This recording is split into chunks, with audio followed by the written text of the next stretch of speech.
from Boston and beyond. Heat981fm.com and iHeartStation.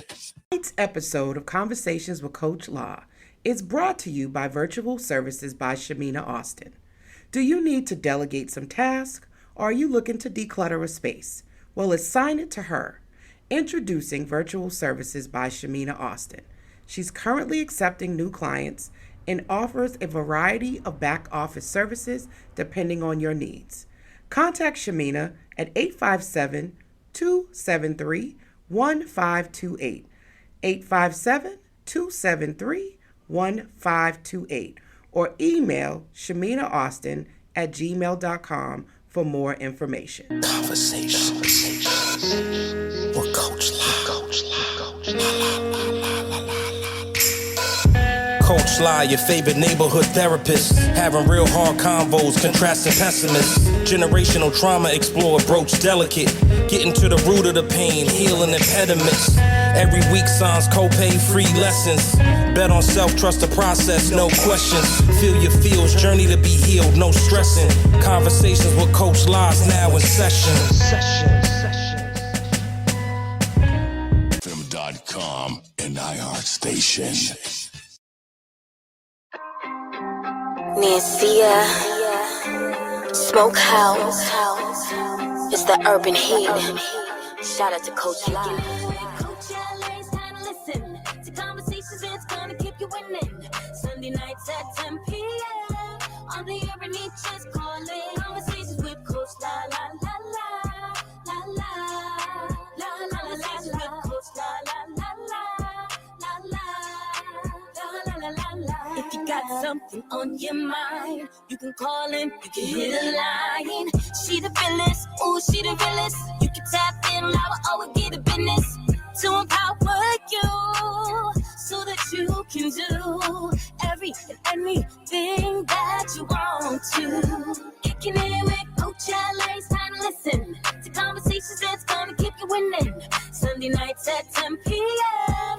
on the urban heat, just calling. Conversations with Coach La La La La La La La La La La La. Coach La La La La La La La La La La La.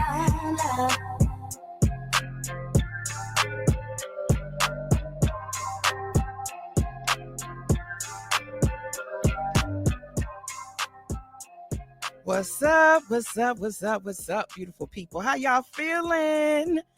It's another episode of Conversations with Coach La La La. Shout out to Nancy and Jay Hunt for that awesome intro. It's one of my favorites. I'll be in here jamming like, hey, go coach, go coach, go coach. So today has been a doozy, y'all. Y'all know I'll be telling y'all every week I'm so excited. And I am. But I tell you, my bet on self mentality was definitely tested this week. My car has now been in the shop for a week, and I've been moving and shaking and getting around the city from lifts and just working from home. I am so thankful and grateful that I have the ability to create my own schedule and that I can work from home. So before I start to tell you just how overwhelming it has been, I had to really sit back and go, you know what? You come a long way, coach. You have really established so many resources and so many supports. So sometimes people think betting on self is all about you doing everything on your own. That's not what it is. It's actually acknowledging when you're overwhelmed and when you need support and asking for help. So shout out to not being or not suffering from strong Black womanitis, y'all. I do not be suffering in silence no more. And I am all about asking for some help. So thank you to all of the people who helped me out this week. I am so excited for y'all. One of the people that helped me out this week is actually going to be on the show tonight. So I'm so excited for you guys to meet her. And we're going to be talking about confidence tonight. You know that the first part of this series for season 7, we were talking about going and digging into our past and starting to heal and overcome barriers. And now for the second part of the series, we've been really digging deep to do that work, that self-work, so that we can show up as our authentic self. So I wanted to bring someone who I think exudes a whole lot of confidence, but also was really trying to step into her voice as an inspiring clinician. She actually is one of my interns, and she goes to Cambridge College. She is a aspiring licensed mental health clinician. She is a mom. She's an educator, and she is an author as well. Now, how about that? You got somebody sitting right in your midst who's written a book, and I didn't know. And so I really was like, you know what? I think you'd be great for this episode as we talk about what is the confidence code? What's the secret sauce? What's the magic that really pushes people out of their comfort zone to move forward and to want to bet on self? Because it's not that easy, right? You just don't necessarily wake up one day and have all this confidence. Where does it come from? Where is it established? And what happens when you lose it? What happens when you start to lose your voice and not feel so confident? So without further ado, I'd like to bring onto the virtual couch with me, Miss Siedah Moore. Where you at, girl? Let me bring you on stage. Hey. Hey. Let me turn your volume up. You got talking to the mic. Oh, hi, Yeah, you got to speak up. You all soft Thank you for having spoken. me.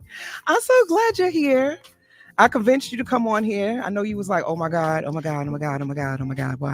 Why are you doing this to me? Why are you bringing me on your show? But I think that people need to meet individuals that are on their journey of finding their voice, right? And have done things that they're still pushing themselves through, because sometimes you meet someone when they're already AKA successful and people don't see the journey. They don't see the process. They don't see all that it takes to sort of get to that place. So I know today I had to really convince you to do something you've never done before, because this is the first time you're coming on the radio.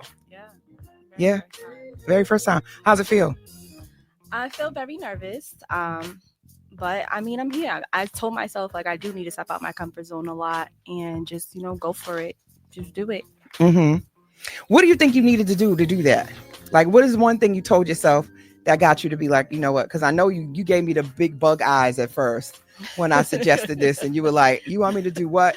And then you were like, okay, I'll do it.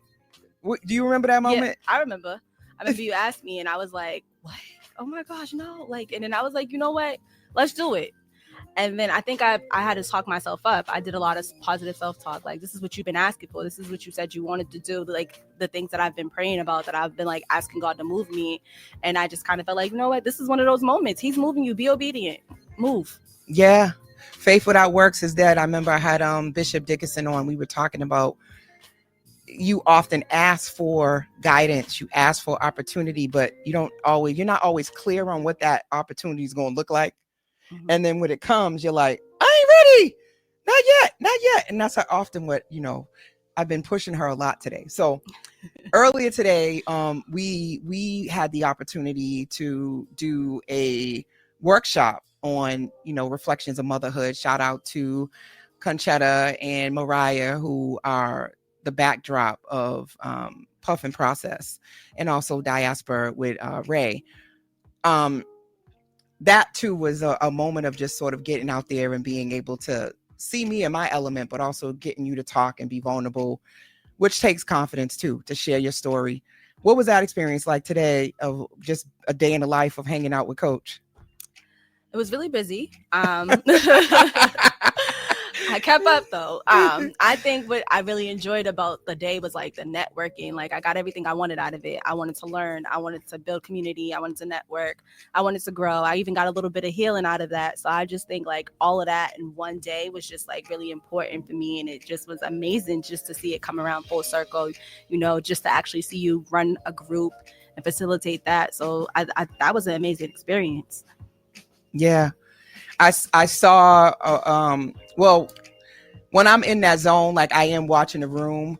So it's like I was able to see moments where you were actually really connecting with the different guests. And I know we've talked a little bit about just motherhood, reflections of motherhood, our own mother's wombs and things like that. So I would say today was a moment where we both pushed ourselves out of our comfort zone.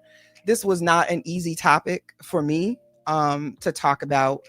Although I feel like I've healed a lot, but being in that space, I knew that there would be stories that could possibly be triggering and having the confidence, because my own imposter syndrome kind of kicked in today. Can you facilitate this dialogue, given, you know, everything doesn't just magically get better with a parent that you've been estranged from. And the things that my mom is experiencing right now has been definitely challenging to navigate, extending her empathy and not ever really getting an apology or getting acknowledgement for any of the things that have transpired in my own childhood, and helping other people get to this space that I'm in, because I'm in a very good space, but I'm also acknowledging that the duality of it's still a lot, right? And you still get triggered. So thank you for sharing space and being vulnerable with the guests. I think they got a lot out of you being there and you sharing as well. So tonight we're talking about confidence. When you think about confidence, what does that mean for you? For me, when I think about confidence, I think it first has to come up with like me just showing up, looking my best. Because I feel like when I show up and I look my best, I feel good, I do good. I'm just willing to want to just like take more of a risk.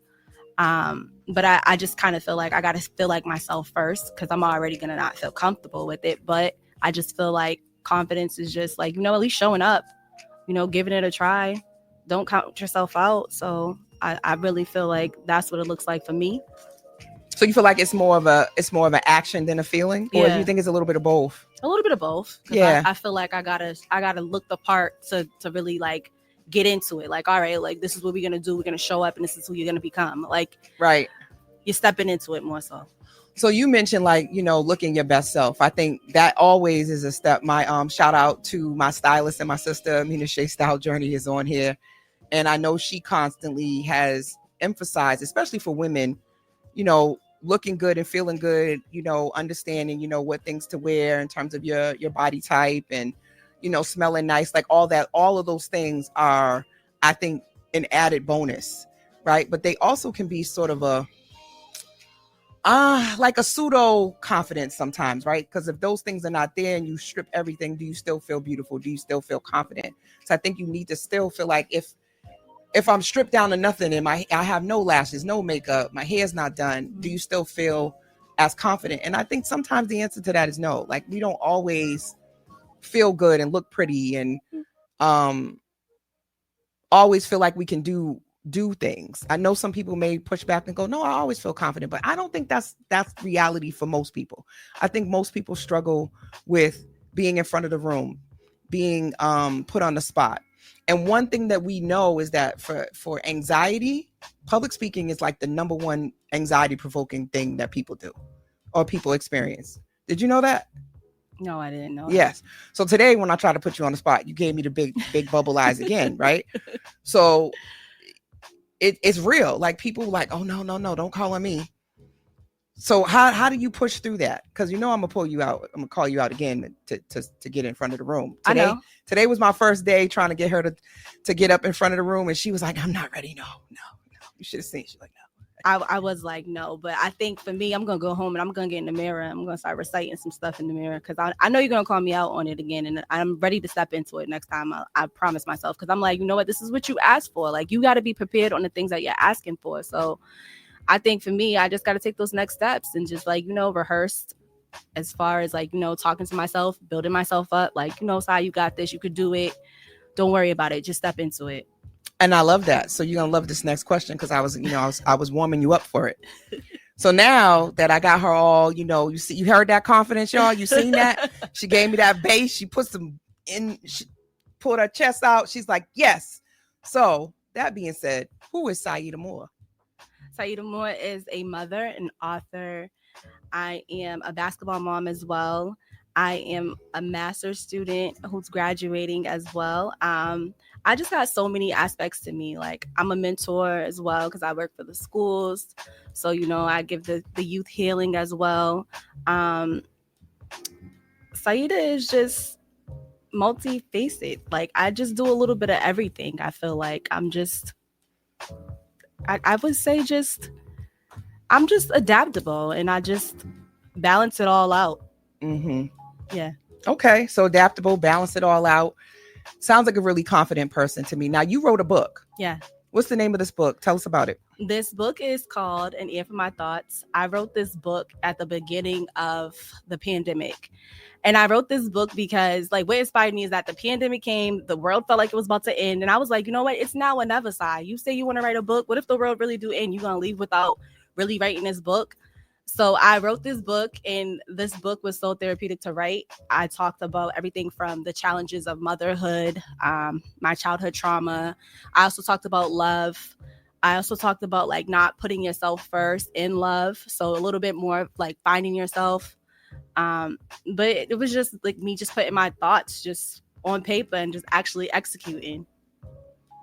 So what was that process like because a lot of people did a lot of great things during the pandemic. I know for a lot of folks, it was very traumatic, but I see a lot of creativity that came out of it, and innovation, connection.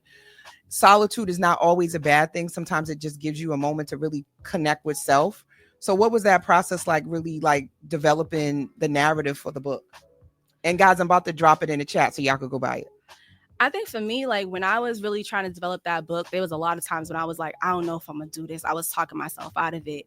And then like I would get on the line with my book coach and she would be like, what? This is what you want. This is what we're going to do. Like, there's no backpedaling. Like she would even force me sometime to like go live and like, oh, you got to tell the people that the book is coming. And like, she would hold me accountable in ways too. So I was just more so like, oh, all right. So I really got to do this. Like you said it, you can't be like backpedaling now. Like, oh no, the book's not coming out no more. So it gave me some like push too. Like you got to do this. You got to finish it. Like there's no backing out. Mm-hmm. I cried through it, writing it, because I'm like, oh my gosh, like this is so hard. Like it was really hard to like push myself to the limit like that.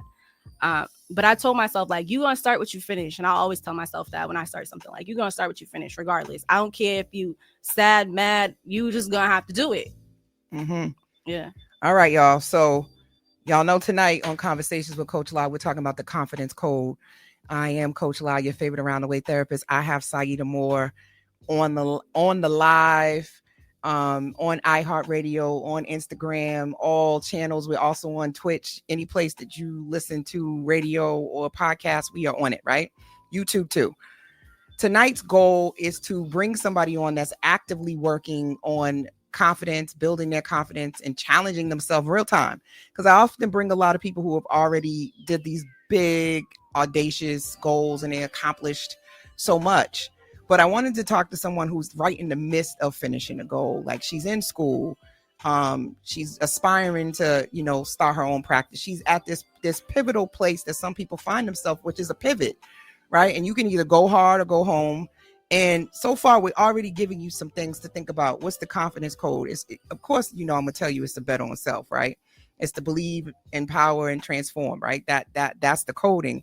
But how do you do that? So we've already mentioned self-awareness, right? So being aware of who you are, looking good, feeling good, knowing what that looks like, and then making a decision. That's what I kind of hear when I'm hearing you say all of these things. It's like several decisions where even if you were scared, even if you weren't sure what the next step was going to be, you made a decision, and then you started to engage in positive self-talk, getting in the mirror, pushing yourself out of your comfort zone, and realizing you do not have to know all the answers, people.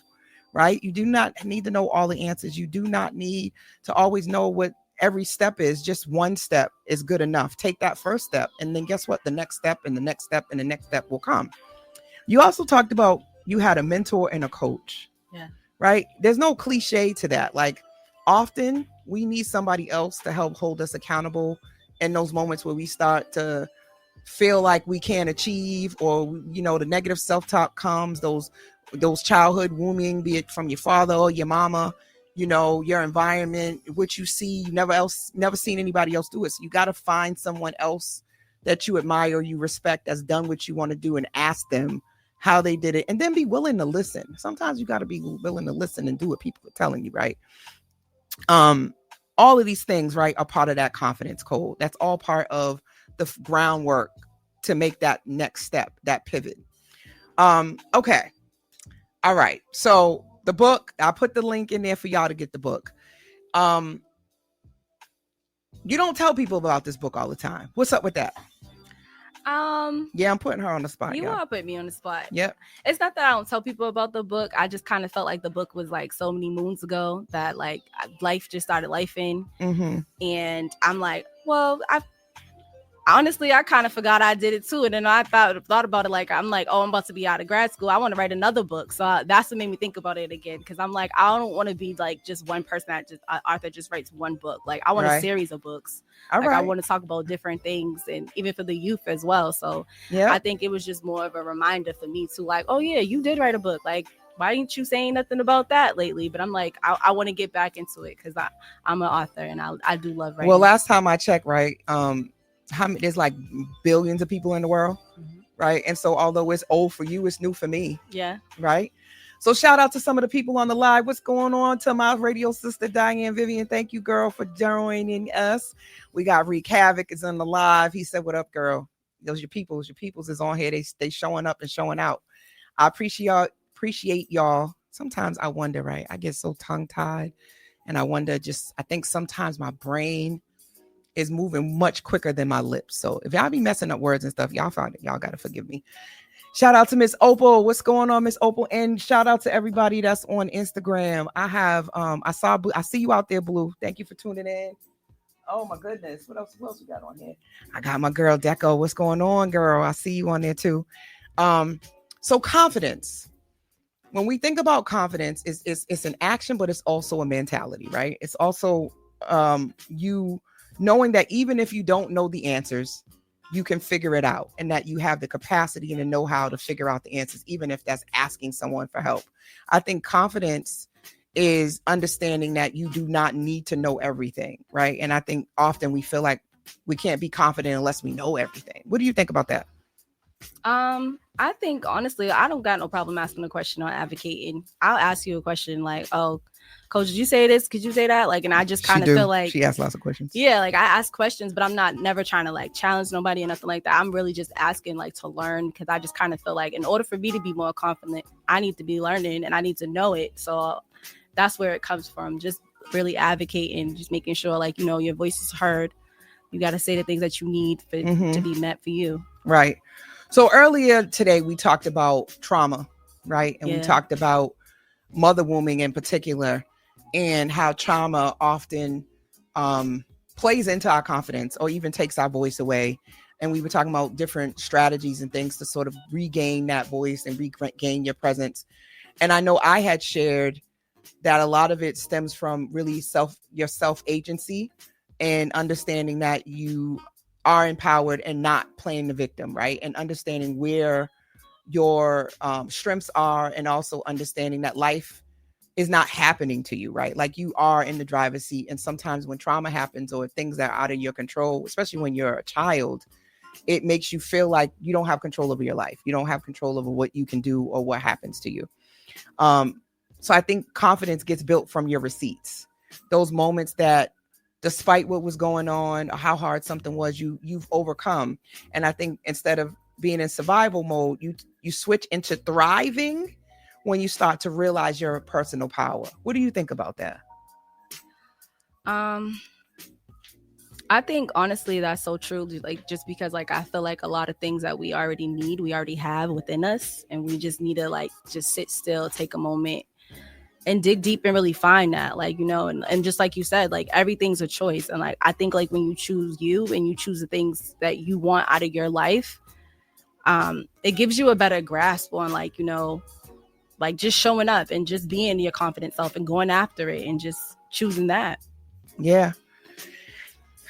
It sounds so easy, right? But talk to me about moments where you felt like, you know, you had to find your voice or things were challenging and you lost it. Yeah.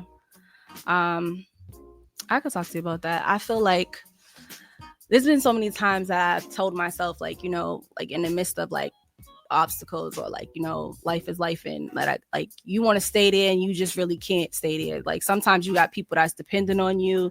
There's things you got to do that you just got to really be like, are you counting yourself out? Like I be having to ask myself that, like, Sai, you counting yourself out? Because it seemed like it, or like, you know, just the mindset of like shifting it on just thinking more so about like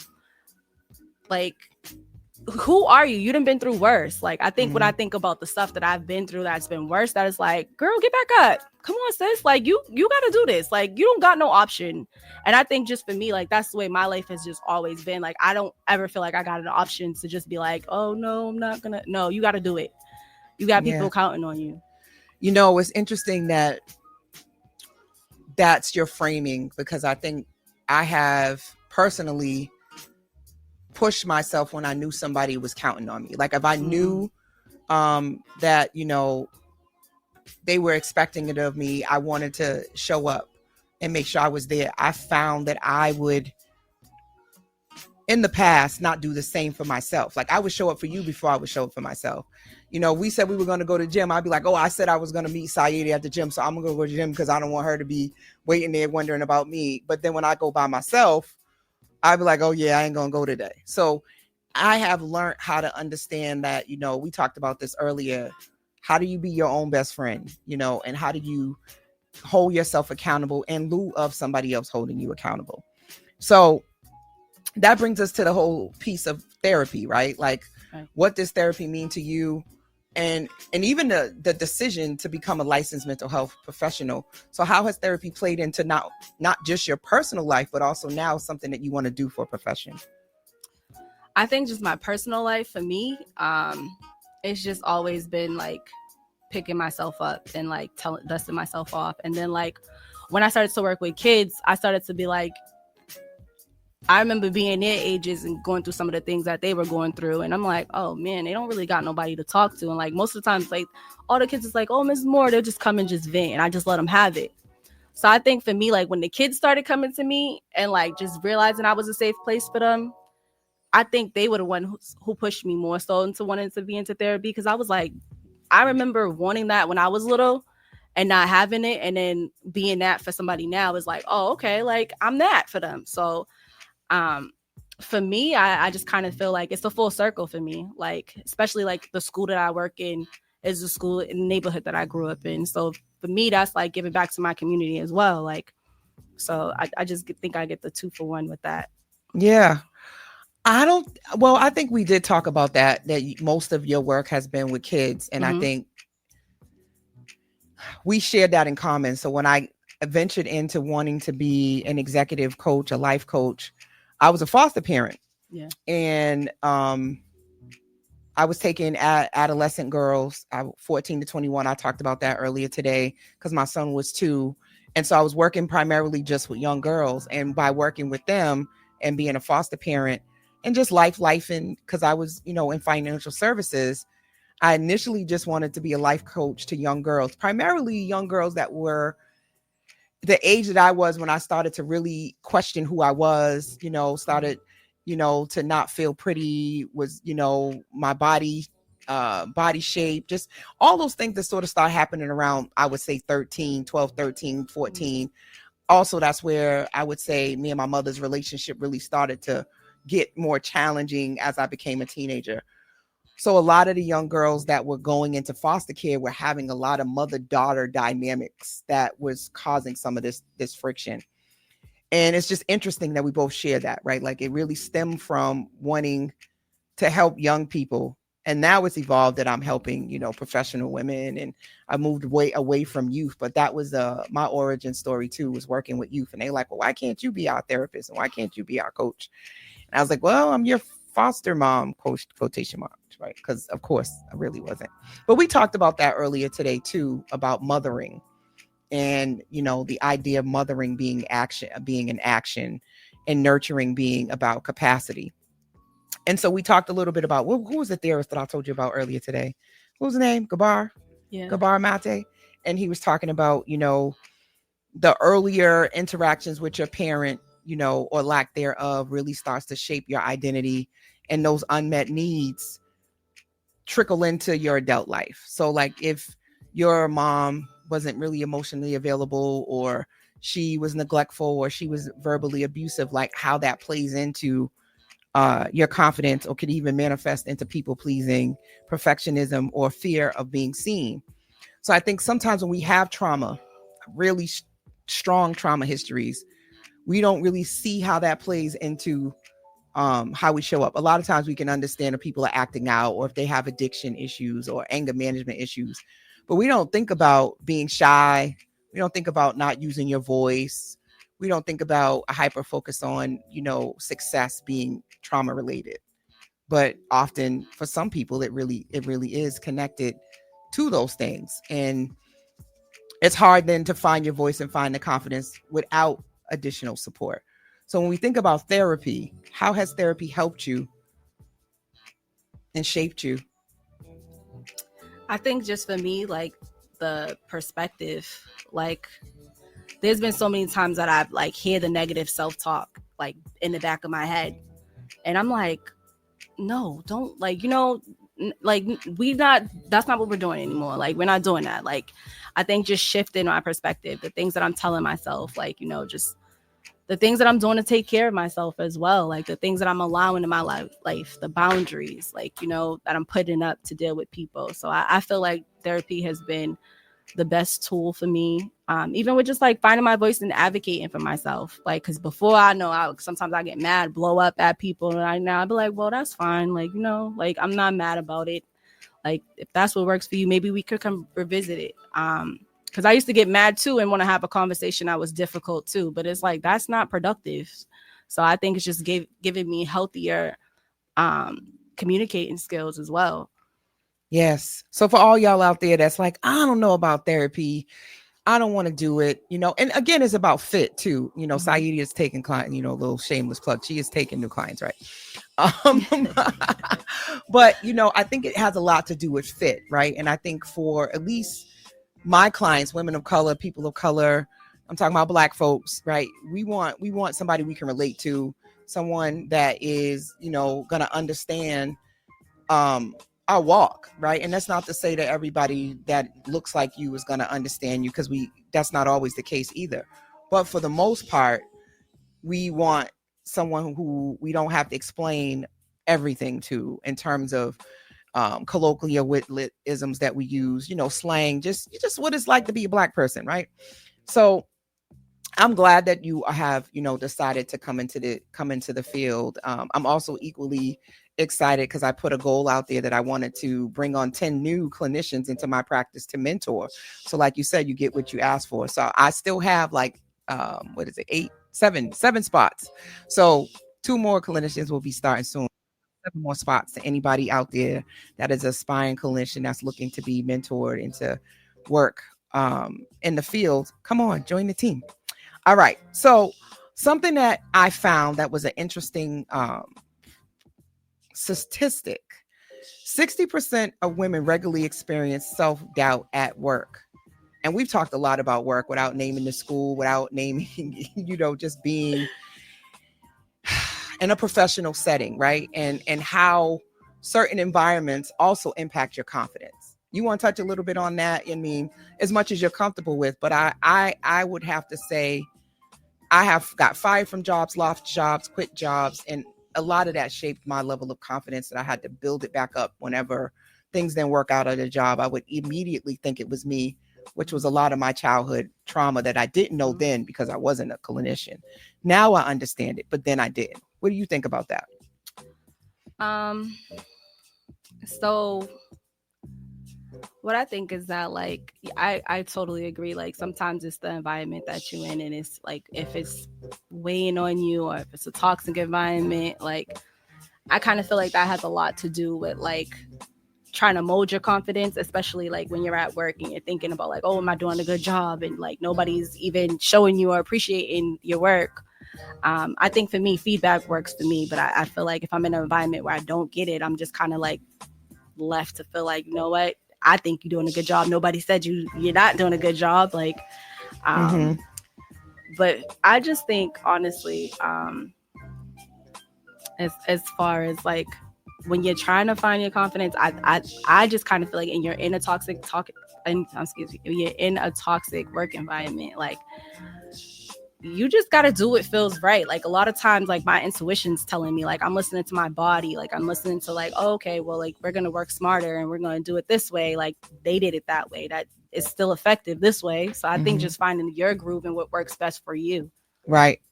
I do believe that receipts. Last week we talked about imposter syndrome, which is a real thing, y'all. Yeah. There's a great assessment. I think when I come back later, I'll add the assessment for people to take. And if you're a subscriber to my Facebook group, the Bet on Self community, I will throw the link in there. So if you haven't subscribed yet, go ahead and subscribe. But I'll put the assessment and the workbook that goes along with it in the chat. I normally give that to clients, but if you're already at the subscriber, I'm gonna give that out for free. If you're interested in, inbox me and I can send you the link and I can send you the workbook. So I think often, right, finding those receipts and finding those things to sort of deal with imposter syndrome, which I still think is a trauma response. I think pursuit of perfectionism often comes from a place of not being validated, not feeling seen, and mistakes not being embraced. So sometimes there's no space for you to mess up, right? And I think educators can create that space too. So even if it's not happening at home, educators, mentors, coaches can also really help with corrective parenting to allow people to make mistakes. We all start off as beginners at some point, right? We don't all learn the same way. We don't all get everything at the same pace. And I think we just have to have more space for that. You know what I mean? Like, we expect kids to just be able to sit all day and just have a teacher up there and show you once, twice, and you're supposed to just know how to do it. Like, not everybody learns like that, right? And I think those earlier experiences with education and making mistakes also cause you to not be okay with being embarrassed, per se, right? Or not knowing, tripping up your words. One of the reasons why I started this show, which was to be okay with like fumbling a word, not knowing how to pronounce everything. Like, not everybody knows how to do that. And that often is one of the big reasons why a lot of people won't get in front of the room. They're just afraid of pronouncing something wrong, saying something wrong, stuttering, like all of these things that sometimes they tease you about when you're a kid. And so when you become adult, you don't want to get up there and be embarrassed. What do you think about that? Yeah, I think that's true. As far as like, a lot of times you don't want to, and that's one of my things too. Like, that's why you put me on blast. I'm like, to read out loud in front of the seminar. I'm looking, I'm like, oh my God, what if I forget how to read all of a sudden? I'm like, I just get this anxiety in me. That's like, oh my gosh. I just think and I'm like the same way when it's time for like a presentation. I'm like, I don't know why I get in my head and like, oh my, like, what is it about it that I just can't execute? And I'm just thinking everyone's looking at me like, they are. And then I'm like, oh, they're not gonna watch me make a mistake too at that. Like, so they're looking at you. We're all looking at you. It's very true. Yeah. I'm about to age myself, but I remember watching the Brady Bunch, and I think it was Marsha.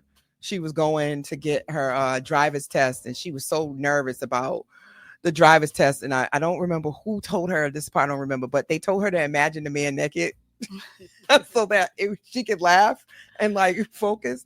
So sometimes you need a distraction. You need, once you know why you're nervous, which is one reason why I do the show. I purposely said, you know what? How do I be the change in the world, right? I've been watching a lot more TV. Shout out to my sister. She's like the gossip blog extraordinaire. I really don't watch that stuff. But recently, I've been going and watching other shows and watching other people present and podcasts and radio shows. And I'm like, they mess up too. They mess up too. They don't always say everything right. They stutter their words. They don't know how to pronounce everything. Like, it's okay, people. It is okay. And I think more of us got to be okay with that. And even if they do want to clown you and they want to make fun of how you pronounce something, or they want to say you can't read, just come back with some Blue Ivy energy. They was telling her she can't dance. Go practice in the mirror. I use Google. There's so many words I don't know how to pronounce. My sister, everybody will tell you, I should have got hooked on phonics. I had that problem in the first grade and the second grade. Pronunciation has never been my strength, right? And I'm so glad that I had other teachers and mentors along the way help me be okay with that, right? And tell me it's okay and to keep on trying it. And one of my biggest fears was doing this show and like messing up something and not sounding smart, right? And people don't care so much how smart you are. They care about how you make them feel anyway. People in this day and age want authenticity and people to be real. right? And I just value that, you know, if I'm one of the few people that's on social media, that's who they say they are. When you meet them offline, online, then guess what? I'm doing the right thing. There's so many people that are just, you know, they're not necessarily that way. And that's cool. But Coach La gonna be Coach La La La. What's going on, Queen Lady P? I see you, girl. Thank you for joining. It's all about really pushing yourself to bet on self, and that is to believe in yourself.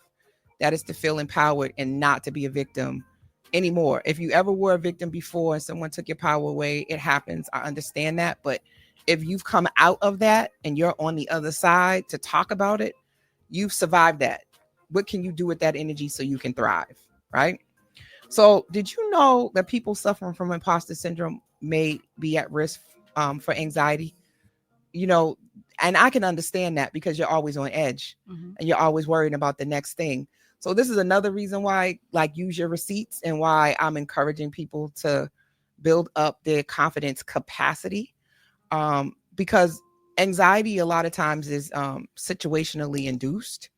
You're worried about the next thing. You're worried about other people's opinion, and that's really what causes you to be anxious. What do you think about that? Yeah, I think the overthinking too. Like, sometimes in my mind, I'll create a whole situation that never even happened.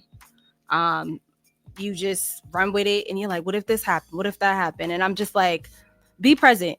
Just be present side. Like, I just often have to tell myself that, just to like get out my head. Cause like, if I go there, it won't get me nothing right. That I want out of it. Correct. The other thing, people, is imposter syndrome is common, but it's not permanent. And I think, again, I said this last week and I say that this week, the confidence code is your receipts, right? If you want to look at that as like a cheat code, or if you want to look at it as like your password to, you know, unlock it, is like your receipts unlock your confidence, right? That is really, you know, keep this in layman's terms. That's how you build your confidence, is to look back at the things that you were able to accomplish. And more importantly, to practice gratitude. We talked about that earlier today too. You know, you can change even the most negative situation into a positive by looking at gratitude. And the gratitude could be, dag, you know what? I'm glad I have a resource. I'm glad I was able to get on the other side of this. I'm glad I'm not starting from scratch, but like finding something to be grateful for. My car's in the shop and I could have completely panicked and jumped out the window, but I'm grateful for you, Siedah. I'm grateful for you. I'm grateful for that I have resources to pay for a lift. I'm grateful that my brother's new mechanics. Like, although this has been completely just not something that I wanted to deal with this week, there were all these other things for me to be grateful for that helped anchor me to not completely get stressed out about my car. And I had a good cry with my sister. Shout out to my sister Renisha. She let me cry and have my moment. And I had to realize, but I'm not where I was before, right? You know, there was a time I had no money, like real talk, negative money. So if the car would have went down, there would have been no way to pay for it. It would have had to go in the driveway. And that's not the case. So I'm grateful for that. So how has gratitude played into your confidence building? I think for me, I always tell myself, baby steps are still steps forward too. So that's really a big one for me, because it, like, sometimes you feel like you're at a standstill and you're not moving fast enough, especially like with everything you see on social media, and everything's good and everyone's okay in their career and everyone got it. I think I'm just grateful for what I do have. Like, you know, like, it's simple things, but I live a really modest life, and I'm really thankful for the things that I do have, because I remember the times that I didn't have. Like, when you said you didn't have a car, I remember not having money to fix my car. I remember being homeless. I remember, like, you know, not having nobody there, but the people who did show up for me, I'm so grateful for them. So I think for me, I do think about, like, it could be much worse too. Right. It could be. And that, again, doesn't take away from what your experience is. Sometimes when people say it could be worse, it sometimes feels like it's not validating, right? And you don't feel seen. But I think that statement is to really help you to realize, like, you know what, you're going to be okay. Right. You know, you're going to be all right. And, you know, we've all survived 100% of our worst days, which lets us know if another worst day, another bad day comes, you're going to be okay. And I had to remind myself about my car. Even if all else fails, if this man can't figure out what's wrong with my car on Tuesday and I don't have my car, I've been without a car before, right? And I did not die. I did not fall apart. And I had a 2-year-old not having a car. And I was on the T going 2 buses, walking up hills to drop a 2-year-old off to daycare and then walking down the hill and up the street and around the block and getting on the train and getting off a train and walking just to get to a job. Like, I ain't even in that situation. My son is 19 going on 20. I ain't got to tote around a 2-year-old. So I'm still in a better situation. I've already overcome so much. And I'm so grateful for that. So I want y'all to think about that confidence code, right? I then gave y'all some more stuff to think about, right? Which is gratitude. How is gratitude playing into your ability to move forward and to feel like you got it, right? And thinking about the things you've already overcome. All of these things build up your receipts and allow you to feel like you can do it, right? And when I talk about betting on self, that's really what I'm talking about, is how do you change your thought process into one of strength, one of encouragement, one of empowerment, that you can get to the other side. Once again, you guys are tuned into Conversations with Coach La La La right here on the Urban Heat. We are Boston's only Black-owned radio station that is on iHeartRadio, and that I'm grateful for. I'm grateful to my Urban Heat family for all that we do to make this an awesome radio station. So we talked about the narrative and the script of the strong Black woman, right? And we talked about that earlier in our group that we did, and how this this psychological phenomenon that we bought into, a lot of us, about strength, how that has been detrimental to both our confidence and our ability to ask for help. And shout out to one of my really good friends, Vic Breedy, who coined the whole concept of strong Black woman-itis being a disease that Black women suffer from. So let's talk about strength. Let's talk about how that's played into, one, building your confidence, and also how it's hindered your confidence too, to try to always be strong. I say where it's hindered it has been at the times when you didn't want to ask for help, or I was like, oh, I got it, and being burnt out and tired and thinking I got overwhelmed, having anxiety attacks all the time. Like, my body would let me know, like, oh, this is really starting to be an issue for you. Mm-hmm. The times where it's helped, I say it's helped with like building my resilience the most. Yeah, let's talk about resilience. Because I don't know that everybody understands what that is. Because I think that resilience, to me, that's when you're thriving, right? Your ability to bounce back from a setback. And it's really about how quickly you do it. So we talked earlier in the group, we were talking about trauma and trauma-informed care. And I really think that we sometimes get so stuck in the trauma narrative that is partly why we don't grow. Like, bad things happen, folks. I hate that. I hate that for us. I really wish the world was, better, and that humans would be kinder, and that, there weren't people who were just not nice. But unfortunately, yeah, I don't think that that's going to go away. I don't think that we ever going to have utopia and everybody's just going to be good people. You're going to have people that are narcissistic. You're going to have people who are just not nice. You're going to have liars. You're going to have people who are looking to get over. You're going to have criminals. You're going to have murder. And I know that might make some of y'all really, really uncomfortable and make you really sad. And that's okay. But at the same time, there are a lot of great people in the world. There's a lot of people who would take off the shirt off their back and help somebody. There's a lot of people that are doing great things in our community and the great things in the world. And we can choose to see what those people are doing, or only focus on the things that people who are not so great at doing. And that's a choice, because we won't be able to completely remove them. But if we were, and I challenge everybody, even for the next 24 hours, all you did was encourage, share positive things, like positive posts, tell somebody something kind, and we just actively, those that really all the time just actively did that, the world would be a different place. What do you think about that? I think that's true. We feed into it. It's like there's a part of us that likes the drama, right? We like the shocking. We like, watching things that make us, squeamish. It's part of, I think human psychology, that there's a part of us that likes to be a little scared and likes to kind of be pushed to the edge and live in that space. So I think there's space for both. But I think we just have to have balance. You know, for every ratchet thing you watch something positive. For every post that you share that's not the best, share something that's uplifting and encouraging. 50 Cent put a post up about his entrepreneurship program, and he was like, yeah, when I post stuff like this, y'all don't like it. Y'all don't give me the same energy unless I'm being petty and doing crazy stuff. Those posts go viral. That was from 50 Cent. And he's not lying, right? He's not lying. And I challenge people, if that triggered you or you felt some type of way, do something about it. Share something positive. Do something kind. Switch your own energy, because you can't point fingers at other people if you're actually perpetuating the same nonsense. At least that's me on my soapbox. Anyway, I know y'all like, whatever, coach. But I think that everything has a positive and a minus. So being strong can be a positive or it could be a negative.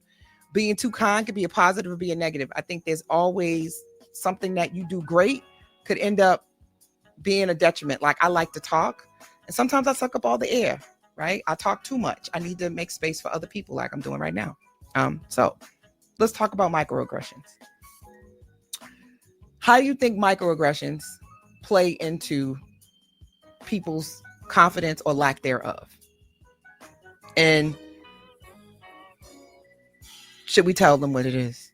Yeah. Or do you want to break down what a microaggression is? No, tell them what it is. So microaggressions are basically, they're these moments where people sort of will use, if you're part of a protected class, they'll use those things against you. Like, oh, wow, you speak very well for a person of color, or wow, you drive really good for a woman. So there's any of these things where it's sort of like a sneak diss, to keep it really simple. What you think about that? How would you define it in a different way? No, that seems right. That's a real simple answer. Yeah, no, I would agree with it, but I just kind of feel like with microaggressions, I just kind of feel like I'm more of like a passive person, though. I don't really try to like give too much stuff energy, like just because I kind of feel like, you know, whatever you feed grows. So I'm more of like, I try to stay on the positive side. So I mean, if you throwing shade or trying to be some type of way, I usually just be like, I don't got time for that. Like, I'm really trying to protect my peace these days. And like in my adulthood, that's just how I feel like I'm in control. Like, I just don't have time for the negativity or anything like that around me. So I would agree. I don't think we have, I think most people don't have time for it, but when it comes in like a work environment. So a microaggression is a subtle, often unintentional verbal or behavioral communication that is derogatory, hostile, or negative towards a member of a marginalized group. Right? That's the textbook definition, right? So even though you're trying to like bob and weave and do the matrix around it, it doesn't mean that stuff is not being said or it's not being directed at you. And sometimes we can't just ignore it. Sometimes you have to double down, and you have to actually say, you know what, use your words and communicate. I found that statement offensive. Please do not say X, Y, and Z to me again, because, you know, you're making this space unsafe. And if you can continue, I'm going to do A, B, or C, right? So I think that's, again, confidence, right? To be able to stand up for yourself in spaces and places, even with people who are perceived to have more power than you, is something that we have to all practice constantly, especially if there's a childhood trauma, especially if there's moments where you felt like your voice was taken away. We can kind of turtle up and engage in people-pleasing behavior, or just be like, oh, I ain't really tripping off of that. I don't care about that. But it's not really true, though, because that stuff kind of will ruminate and play in your mind, or you'll start to disconnect, avoid, right? And sometimes you have to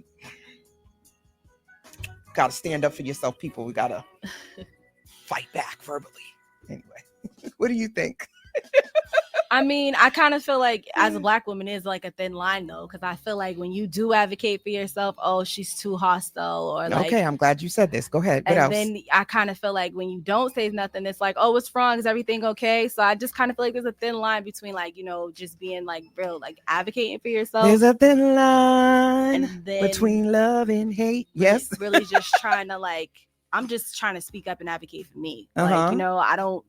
And sometimes it's taken the wrong way, because it's like, I'm sorry if I'm a little bit more passionate when I said it to you, because I'm standing on business when I'm saying it, and I mean what I say. So I just kind of feel like it's really one of those spaces where you really got to tread.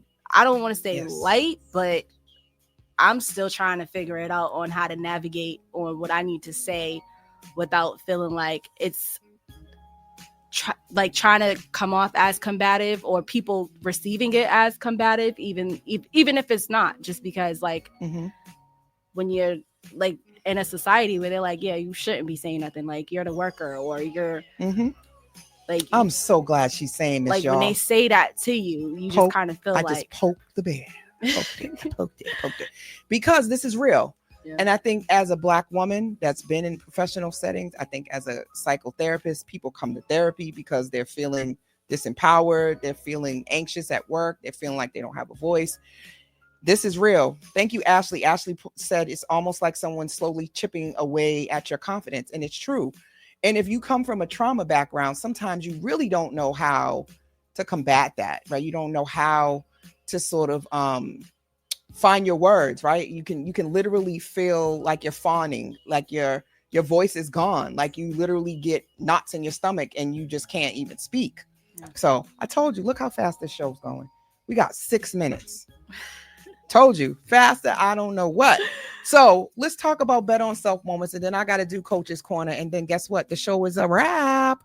I hope you guys have been enjoying this episode of Conversations with Coach Laj. You guys get a chance to sit on the virtual couch. We're here every Sunday, 10 p.m. right here on the Urban Heat. So, bet on self moments. Let's talk about a bet on self moment, either now, currently, or something that you are actively working on, where you are taking control of your narrative, where you are stepping out of your comfort zone, where you're saying, if not now, then when, and if not me, then who? Bet on self moments are defining decisions where you get to choose healing, growth, or change, even when it's uncomfortable. Siedah. Yes. Tell us about your bet on self moment, girl. My bet on self moment is right now. I am so uncomfortable moving into this new virtue of my life. But every day I'm choosing, like, you know, side, you got to choose you. Who's going to do it for you? A part of me kind of feels like I just got to really step into it. And as I do it, I'm praying through it. Some days I'm crying through it, but I told myself, like, we not giving up. That's just what it is. We just not giving up. That is not an option. It's not an option. Right. And I think when you think about failure, people often think that the mistake is the failure. The F up is the failure. It's the not even trying that really makes it a failure. You will always miss 100% of the shots that you do not take. Right. That's guaranteed. But if you keep on shooting for it, you keep on putting them up, some of them are going to land. Right. And if you're strategic and you practice and you get that, you know, that jump shot together and you get that free throw game together, guess what? You have more of a likelihood that they all will go in. So, you know, got to just keep betting on us, you know, and when those moments you're not sure, go get help, go get support, you know, tag somebody in, you know, let people know how you're feeling and what you need. You'll be surprised who might show up for you. You'll be surprised that often we're so focused in on getting people that we think should be showing up for us to show up for us that we miss all the people that are like, hey, put me in, coach. Put me in, coach. I'm ready. Because you only focusing on who you think your star players are. But sometimes you need to look at the bench, the people that you got on the sidelines that could actually really step in and really be some strong players in your life if you only threw them the ball. Ashley said, I'm proud of you, Siedah, to keep going. I know that's right, girl. I'm proud of her too. Listen, she claims she ain't going nowhere, y'all. Like she's staying and ain't going no place. I said, okay, we'll see. You love me now. You love me now. You don't know you're going to love me forever. So let's talk about Coach's Corner, right? We're gonna segue into Coach's Corner and you know, tell y'all a little bit about that, because literally we only have like a few minutes left in the show. I cannot believe how fast this went by. Shout out to Mr. Dita Weeder tonight. He's throwing his Zodiac party over at the Russell Auditorium. So I got to change, get dressed, and go head over there and wish him a happy birthday. So we're going to end on time. All right. So Coach's Corner, a moment where we reflect and gather key takeaways. And I leave you with something to carry you forward on your journey, your bet on self journey to be exact. So let's talk about this, right? This week, how are you showing up for yourself, right? How will you demonstrate that you have confidence?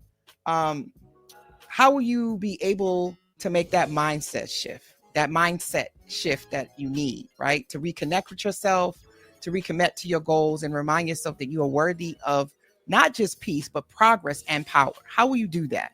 So this week's Coach's Corner is all about choosing to show up, especially when your confidence is wavering.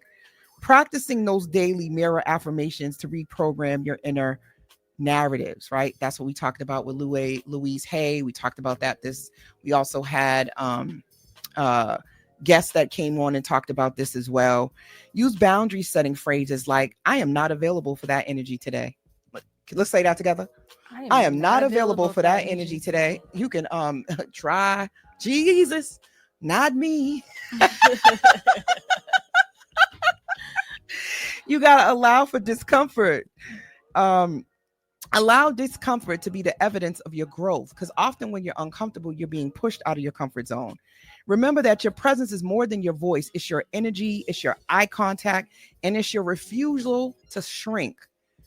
Let's not shrink this week, people. Let's show up, let's show out, let's bet on self. Let's make sure that we are seen, heard, and more importantly, that you're seen and heard with yourself. Wake up in the morning and look at yourself and tell yourself that you're great and you're going to have a great day. Practice gratitude. And, I think everything will work out. Confidence is not about being the loudest person in the room. It's about knowing you deserve to be in the room. And sometimes it's a whisper. Sometimes it's a roar. And sometimes it's often about just beginning to believe that you are supposed to be there. But it always begins with a belief, right? If you take nothing else from this episode, take this. You're allowed to take up space. You heard that? You are allowed to take up space, and you're allowed to be both learning and worthy. Hold on now. Urban Heat. Expect the unexpected. Unorthodox radio from Boston and beyond. Heat981fm.com and iHeartStation. So you know what that means, right? Thank you for tuning into another episode of Conversations with Coach La. I hope you've enjoyed tonight's episode. Make sure you come back for another hot conversation on the virtual couch with Coach La, your favorite around the way therapist. Thank you, Miss Siedah, for coming and being a part of the conversation. And I'll see you all next week. Have a good night. Don't you forget to bet on self. See y'all then. Bye. Say bye. Bye. Thank you, everybody, that tuned in on all the different platforms. Make sure you tune in next Sunday, 10 p.m. right here on the Urban Heat. Good night. Nancy, Smokehouse. It's the Urban Heat. Shout out to Coach La. Coach LA, it's time to listen to conversations that's gonna keep you winning. Sunday nights at 10 p.m. on the Urban Heat. Just call